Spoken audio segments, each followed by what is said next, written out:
So in this video, I wanted to go over transitioning from pharmaceutical drugs to herbs, if it's possible, and there are many reasons why someone might want to do this. One, you just might want to use something a bit more natural. Two, the herbs might have fewer side effects, often they do. And three, there might be reasons why, for example, maybe you just don't want to give more money to Big Pharma, so you want to use herbs instead of drugs if possible. Now, for many things, and it would surprise people how many things you can actually transition towards herbs for. You can even do this for certain conditions that you might think, oh, there's no way you could do that. But there are unfortunately some conditions where you really do need to have the pharmaceutical drugs. So I would never recommend for you to get off of a life-saving drug because there's not always an herbal alternative, at least not that we know of yet. So two examples that come to my mind are if you have type 1 diabetes, where your body simply does not produce insulin, you need insulin, and you can't get that in an herbal form. So unfortunately, you're stuck with the pharmaceutical insulin until some other fix comes into play somehow in the future where maybe that can be changed. The other thing that comes to mind is if you have a destroyed or non-existent thyroid gland, then you would need synthetic thyroid hormones, and that's not something that you could replace with herbs. However, if you have a thyroid dysfunction, but your thyroid is still there, you could potentially use herbs. And if you have type 2 diabetes, where your blood sugar is simply dysregulated, you could actually potentially use herbs for that too. Now, with those types of conditions, you definitely want to be careful. You don't want to just rush out and stop taking your metformin and immediately transition over to some herbs. That wouldn't be the way to do it. And the same thing if you're using thyroid medication and you'd like to try something different. First of all, I would recommend that if possible you find a good integrative doctor in your area or a functional medicine doctor, a doctor who understands how to use nutrition and supplements and possibly herbs in addition to Western medicine, because they will be much more likely to help you. Unfortunately, most Western doctors have absolutely zero training in herbalism. They don't know anything about it. You can ask them about it and they'll say, I don't know anything about it, or they'll be even worse and they'll just brush it off or scoff at it and think that it's silly. So your average primary care physician is probably not going to be able to advise you on herbs whatsoever, and they would probably recommend that you don't transition to herbs. However, you may still need to work with your primary care physician. So for example, in my case, I have an integrative doctor who does not take insurance and who's outside of my health insurance maintenance organization using Kaiser right now.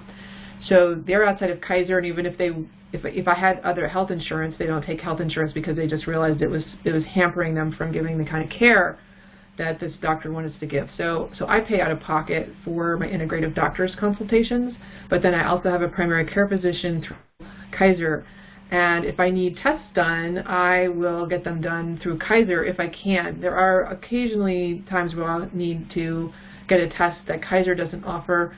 A test such as like a food sensitivity test typically won't be offered through mainstream HMO Kaiser. So you might have to go to, I think the company's like Great Plains Laboratory. You can get ordered through an integrative doctor, and you have to pay for that out of pocket. That could cost hundreds of dollars, so that's not fun. So ideally, you'll have a somewhat open and sympathetic primary care physician, some health insurance, or a lot of money if you don't have those, and you have an integrative doctor. And then the other person that you want on your team is someone who is an herbal specialist. And that could be a registered herbalist, an Ayurvedic practitioner, or a TCM doctor or acupuncturist who has a lot of training in herbalism. And then you would work with those three people to slowly transition to using herbs and possibly even healing the underlying condition so you don't need the medicine at all. Now, it's okay to use herbs along with Western drugs. You can get a little nervous if you're the kind of I've had weird drug reactions, so I get nervous with drugs.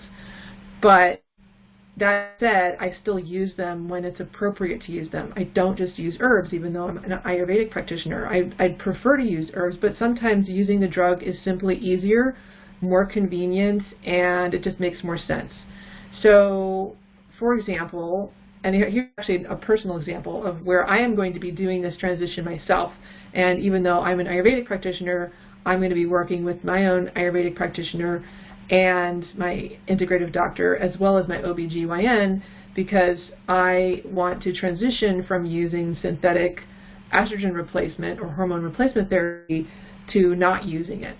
And the reason I went on it was I was recovering from an illness, and my hormones were just going wacky doodle because I was starting to go into menopause, and I was getting my period every 2 weeks, and it was just too much, and it was putting a lot of stress on my body, and it was making me feel a lot more miserable, and I'm trying to figure out what's going on with all the other stuff. So at first, my integrative doctor put me on progesterone cream, which helps a little bit, but then it didn't really help much at all. So then, after the progesterone cream wasn't really working much, I finally went to my OBGYN, and she said, well, we'll put you on the lowest dose estrogen patch that we have and see if that helps. And in addition to that, I'm using progesterone orally 12 days out of the month. She put me on the estrogen patch, and it made a huge difference, so I no longer had this problem of having my period every 2 weeks, which really sucks. But then the problem is estrogen can potentially cause blood clots, so we don't want that. And my OBGYN, who is a good OBGYN, she doesn't want me to be on the hormone replacement therapy longer than I need to be. So I've discussed this with her, and I'm just kind of working through some other things before I tackle this next thing, that we're eventually going to transition me off of this hormone replacement therapy. In this case, I will be working with her and my integrative doctor and another Ayurvedic practitioner, because I can't really work. I can help myself a little bit, but I need to have some professional advice when it's I'm my own case, and we're going to work to get myself off of that. And that transition will probably include me. I'm thinking I might cut my patch in half or just pull pieces off of it so I can slowly lower the dose rather than just ripping it off and going cold turkey. So that would be another case where you would want to transition. Now, because I'm on the estrogen, I'm also taking a baby aspirin a day because I want to reduce my chance of blood clots, but also my integrative doctor diagnosed me with mast cell activation syndrome, and aspirin actually helps reduce prostaglandins, which are what is often released when you have mast cell activation. We'll get into all of that. But the bottom line is there's other things I could potentially take. There's other herbal blood thinners I could take, and I do have other herbs that I take because I can deal with that. But given I have the mast cell activation, the baby aspirin is really pretty safe and it's easy to use.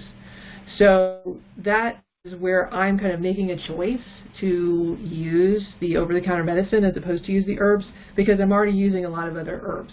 And so if you have a medicine like that where it's like, oh, it's just an aspirin, and instead of doing 10 more herbs, I'm just going to take a little aspirin, then that might not be a bad thing to do. So I just want to say it's okay to have a little bit of pharmaceutical drugs. I'm not 100% against them, but ideally we wouldn't need to use them at all. Okay, so that's one example. Another example would be if you have diabetes type 2, so your body can produce insulin, but your blood sugar is too high, you can lower your blood sugar naturally, first of all, with your diet. So diet's really important. But the second thing that you can do is you can start using blood sugar lowering herbs and spices. Like cinnamon can actually lower your blood sugar. Bitter melon is a food, but it's kind of like more of a medicinal food that can lower your blood sugar. And there's a whole list. I don't have the list in front of me. There's a whole list of different things that you can take to, there's another one that's coming to my mind, and it's completely, I know exactly what it is and it's escaping me, but there's another supplement that you could take that will lower your blood sugar. Now, if you're already taking metformin, which is designed to do that, you don't want to suddenly take all this blood sugar lowering supplements and herbs and foods, because then your blood sugar could get too low, and that's a problem. So I learned this from one of my teachers, KP Kalsa. So what you do is you have to have a blood sugar monitor, which most people who are diabetic have this, but not all. I actually talked to someone who diabetic, was on metformin, didn't test their own blood sugar at all. So get one if it's not expensive. It's a little thing. You can prick yourself and check your blood, and then they'll tell you what your blood sugar is. So you want to work with your doctors and slowly, this is according to KP, you start increasing the blood sugar lowering herbs and supplements, check your metformin, check your blood sugar, and as your blood sugar starts to stabilize, you can slowly reduce the metformin, but you take this reduction over a long period of time. You don't do it overnight. And you have to get constant testing to see what's going on, and you want to be working with your doctor. So don't just do this without your doctor. So that's another example. If you do this process, you can potentially get off of the metformin and blood sugar the other, but you also have to keep on top of it. So sometimes people just want the easier way out. They just want to take their pill and they want to get on with their lives. And if you're not having major side effects and the pill's not particularly dangerous, maybe that's the thing that you need to do. So that's one way that you can handle it. Now, there's another class of drugs that definitely be exchanged for herbs. So strangely, this can be very controversial even in the holistic world. I remember I've gotten people really mad at me for saying that there are alternatives to antidepressants. Even in I was in a yoga training, people got really upset with me. And here's the thing, I was given Zoloft when I was in college, and I had a very scary reaction to it. It's basically on my way to having seizures because I was having these visual hallucinations. And the neurologist said, you can't take this anymore. It's going to give you a seizure. So it's like, okay, I don't think I'm ever going to take an antidepressant ever again. And, well, what do you do if you can't take them? See, that's the thing. There's a lot of people that get mad at me when I say that you don't have to take them. I'm not blaming people who take them. I'm just saying there are people like me who cannot take them, and people like me who cannot take them need an alternative. So let's not say that it's the only way, because you're then not giving hope to the people who can't take the antidepressants, or for whatever reason the antidepressants aren't working for them. So anti-anxiety medication can be replaced with herbal remedies, and the herbal remedies are almost always going to be safer in these cases, and they might help to actually balance the body better, because herbs, like drugs, are nutritious. They're nutritious because you're using the plant, there's other phytonutrients in it, not just targeting one chemical, it's a holistic thing. So there's all sorts of benefits to using the phytonutrients. In addition, if you're transitioning from antidepressants or anti-anxiety medication to using herbs, you can also be implementing holistic practices such as mindfulness meditation, qigong, any sort of acupuncture would be really important to do, I think, when you're doing this sort of thing, because this is stuck energy if you're looking at it from a chi model. Now, the caveat with this is, of course, now you need to work with your psychologist or your psychiatrist. You should be working with a doctor. You should have friends who are supporting you, and you should do this very carefully. So it's not something that you just go cold turkey off of your anti-anxiety medication, because that's not going to be fun. Also, if you have something really serious, like you have schizophrenia or something that requires more heavy drugs, this is something where you might need to stay on some of the medications, or you want to work with someone who's really experienced with this sort of thing. And that's not me. I'm just going to be honest. If you have something like that, you want to go to really experienced, like KP Khalsa might be able to help you. He works a lot with neurological disorders, and there are certain herbs that might be able to help, but you have to be really, really careful, and you want to be monitored. So these things shouldn't be taken lightly. There is hope. There are other ways of dealing with things, and given that, who knows what's going to happen in the future? The world's gotten crazy. What if there's a supply chain problem and you can no longer get your meds? So if it's possible to find ways to have alternatives, then that's not a bad thing to do. Of course, can you get your herbs if there's a supply chain problem? Well, if there's an herb that you really need, maybe you can start to grow it in your backyard. But you can't do that with a drug.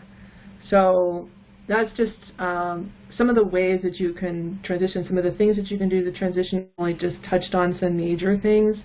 But once again, you definitely want to work with your doctors. You definitely want to work with your psychiatric team if you're working on your mental health. And I would also support all of this with some energy work. That would be acupuncture, acupressure, qigong, those types of things are very, very helpful.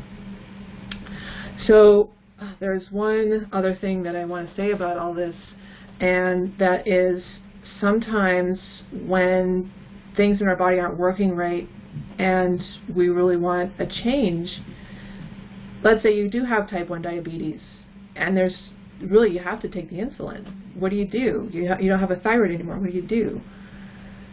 That still can be helped with doing all of this other holistic stuff to help balance out your body and your mind-body system. And who knows, maybe prayer and faith healing is where that gets healed. I have heard some amazing stories, so you just never know. But it's just, it's important to not give up and not accept that there's only one answer to these problems, because the human body can be really amazing and there's so much that we don't know. So anyway, I hope that was somewhat helpful and it just gave you some ideas. But once again, please don't try to do this on your own. Please try to get some help if you'd like to do this. All right. Thank you so much.